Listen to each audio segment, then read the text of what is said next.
सर्व साधकांना नमस्कार. लातूर येथेच राहते.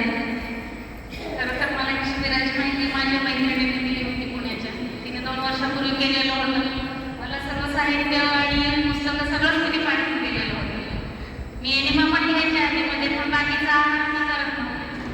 मग नंतर आमचे पाहुणे आहेत संजय स्वामी यांनी माहिती दिली की लातूर इथं शिबिर होणार आहे. काही कार्यक्रम असल्यामुळे मी एकदा रजिस्ट्रेशन करून कॅन्सलही केलं होतं. पण 2 दिवस माझं झालं नाही कार्यक्रमामुळे. पण 5 दिवसाचं शिबिर मी व्यवस्थित केलं आणि मला खूप समाधान वाटलं आणि सर्व संयोजकांचे आभार. आणि प्रत्येक